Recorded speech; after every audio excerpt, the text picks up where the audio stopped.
España volvió a perder contra Francia y esta es la tercera derrota del conjunto dirigido por Sergio Scariolo en lo que va de preparación, pero os aseguro que este encuentro nos dejó muchas más cosas positivas que el resultado final. Y hoy aquí, en Gigantes del Básquet, vamos a analizarlo en profundidad. Mi nombre es Sergio Rabinal y si te gusta lo que hacemos, dale like, suscríbete y déjanos un comentario. ¡Arrancamos!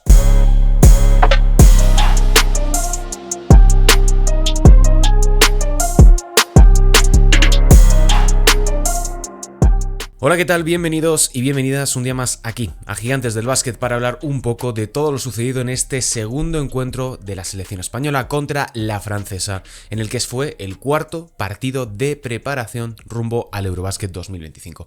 Derrota por 78-73 contra los galos en el Accor Arena de París, en Bercy, donde la selección española, la verdad es que dejó muchas mejores sensaciones de lo que había ocurrido hasta este momento en la preparación y segundo, fue dominando la mayor parte del encuentro y no fue hasta el último asalto donde la selección francesa realmente consiguió darle la vuelta al partido. Un partido donde además, y es importantísimo de mencionar, la selección española se presentó con múltiples bajas a las cuales se le añadieron otros dos jugadores más por lesión. Este partido se afrontó con las ya sabidas bajas de Alberto Díaz y de Santi Aldama, los cuales ahora mismo, según informó Sergio Scariolo, no están entrenando y si no consiguen regresar a tiempo antes de que se produzca el final de esta preparación, no viajarán al Eurobásquet 2025, lo cual hablaremos un poquito más adelante. A lo cual se añadió la baja de Darío Brizola por una sobrecarga muscular y posteriormente Alberto Abalde, que empezó el partido, metió un triple y al minuto y pico se fue del encuentro, y posteriormente Mario Sainz-Superi, que causó baja a los 3 minutos por una torcedura de tobillo. Con este panorama, la selección española durante la primera mitad dominó el partido. Se fueron al descanso 28-44, con la sensación de que podrían haberse ido incluso mucho más arriba. Francia estaba completamente noqueada, y lo estaba precisamente por la propuesta ofensiva de la selección española. Una selección española que sorprendió a una Francia que se presentó en este partido, sí, con la baja de Vincent Poirier, con la ya sabida baja también, descarte más bien, de Nadir Hifzi para este Eurobásquet, que me parece algo bastante sorprendente por parte del seleccionador francés, pero que durante toda esa primera mitad la selección española tuvo una propuesta de juego tan rompedora en cierta medida que pilló desprevenidos a Francia y no tuvieron ningún tipo de opción para contrarrestar ese nivel en ataque de los españoles. Una selección dirigida por Sergio Scariolo que, como os digo, cambió bastante el chip respecto de lo que habíamos visto en los anteriores encuentros. Si hasta este momento España había puesto muchísimo el foco en el juego en media pista, el juego en estático, buscando secuencias bien para tiradores, para encontrar gente en el poste bajo o a través de señuelos para engañar un poco al oponente, lo que vimos durante este encuentro contra Francia, al menos durante la primera mitad, hasta que en cierta medida la gasolina le duró a la selección española, fue una apuesta muy clara por la transición, por buscar semiventajas, por buscar superioridades y, en la medida de lo posible, correr. Esto se ejemplifica bastante y lo he repetido yo, creo que en el anterior vídeo de análisis de lo que ocurrió en el primer amistoso contra Francia. Es por las salidas laterales de transición.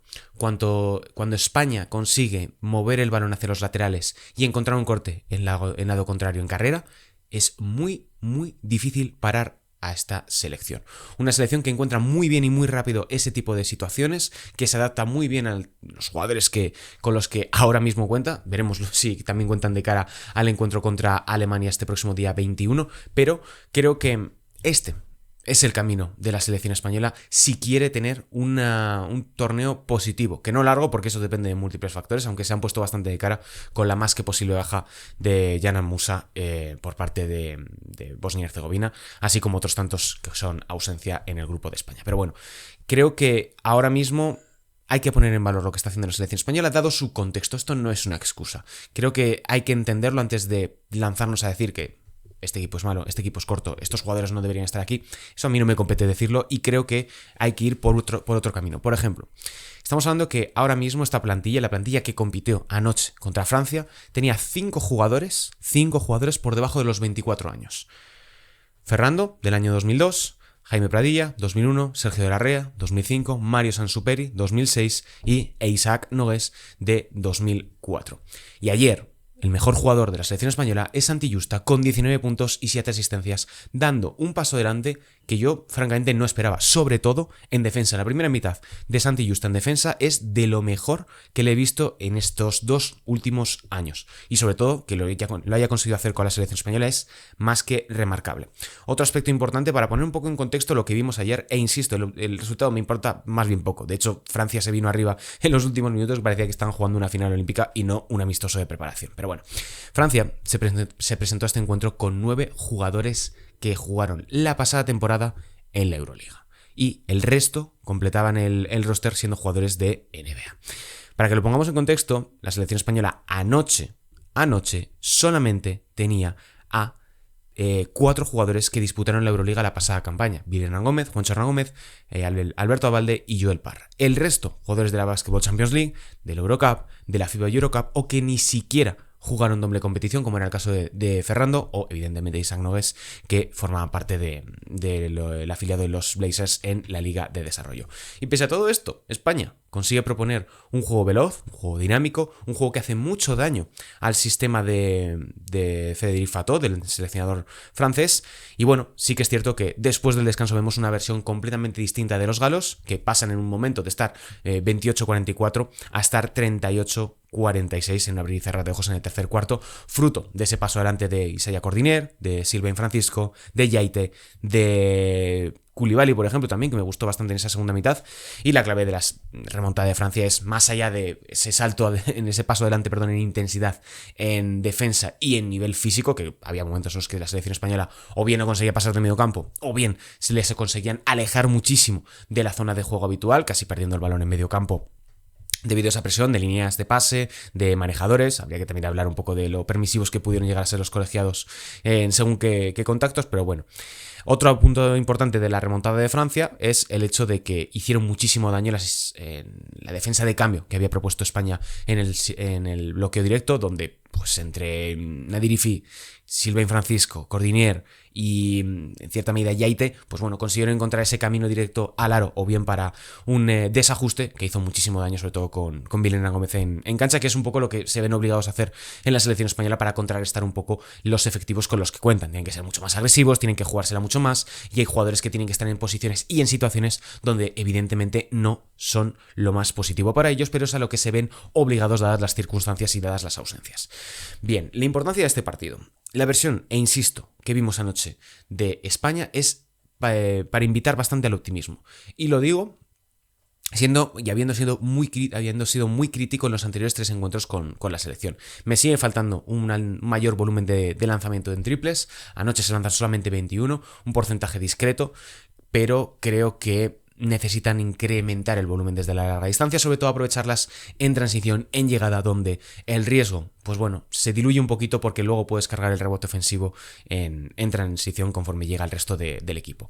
Y creo que España pierde por una cuestión de falta de efectivos. El último cuarto, a falta de 3 minutos, era una alineación que lo tengo apuntado, que era Billy, Justa, Xavi López Arostegui, Parra y Ferrando. Y ojo, e insisto, esto no es una crítica a los jugadores. De hecho, es todo lo contrario, porque creo que no se está poniendo lo suficientemente en valor la dificultad que atañe a estos jugadores de tener que dar un paso adelante cuando probablemente en sus equipos de origen, en sus clubes de la Liga Endesa, no suelen tener este nivel de responsabilidad en su día a día, ni tienen que jugar contra rivales de una entidad y de un nivel como este, que es, al menos sobre todo desde el punto de vista físico, lo que proponía Francia. Y me saca algunos datos para que dimensionemos un poco. Ayer Guillem Ferrando juega 11 minutos. Este año, en Liga Endesa, con Girona, solamente en 7 de los 24 partidos que disputó, superó los 11 minutos.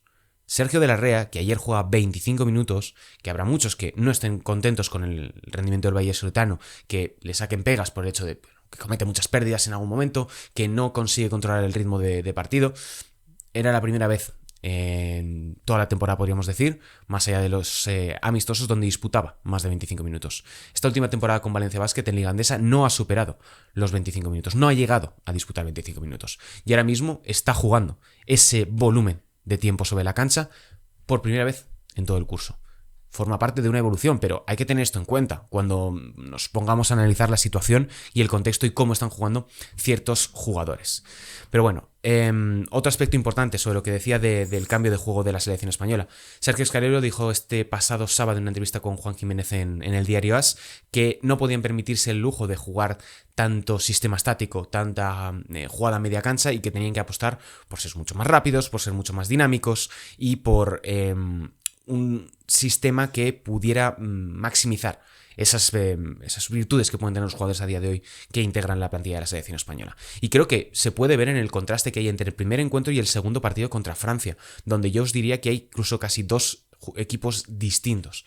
Este es el camino para la selección española, y si consiguen evolucionarlo y si consiguen darle unos cuantos retoques, creo que pueden llegar a tener un buen resultado, independientemente de si llegan Alberto Díaz, si llega bien Santi Aldama, etcétera, etcétera, etcétera.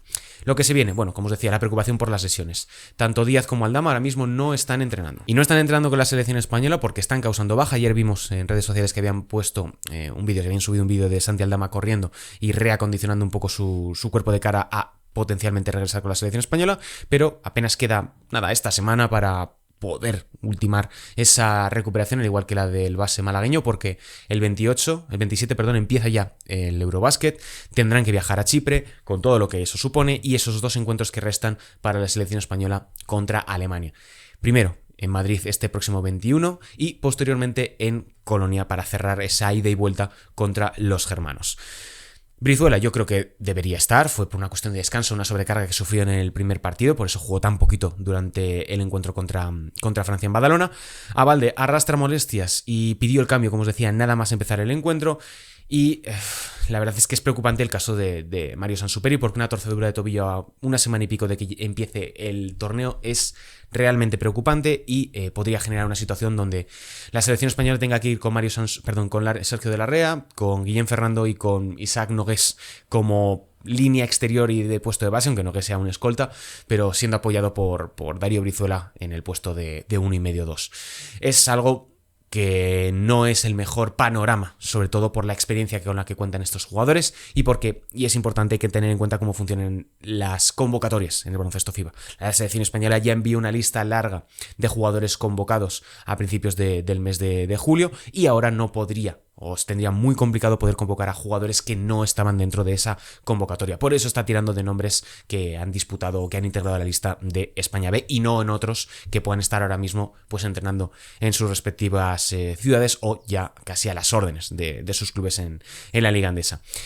Habrá que ver cómo se acaba resolviendo el puesto número 12, aunque bueno, si siguen las lesiones la verdad es que va a ser una cuestión más por descarte, pero sí que es cierto que eso puede estar un poco entre Abalde, si se nos cae Puerto, Nogués y Justa. Nogués, pues bueno, es el recién llegado, pero esos minutos que dejó, que bueno, apenas 3-4 minutos muy circunstanciales, pero a mí personalmente me dejó bastantes buenas sensaciones por esa capacidad de presionar el balón, por esa capacidad de elevar el ritmo de juego, que aunque no sea el jugador más creativo ni el jugador más talentoso, sí que tiene ese extra de entrega y de instinto natural por el juego a nivel defensivo, que creo que puede ser algo que le pueda venir bien a la selección española.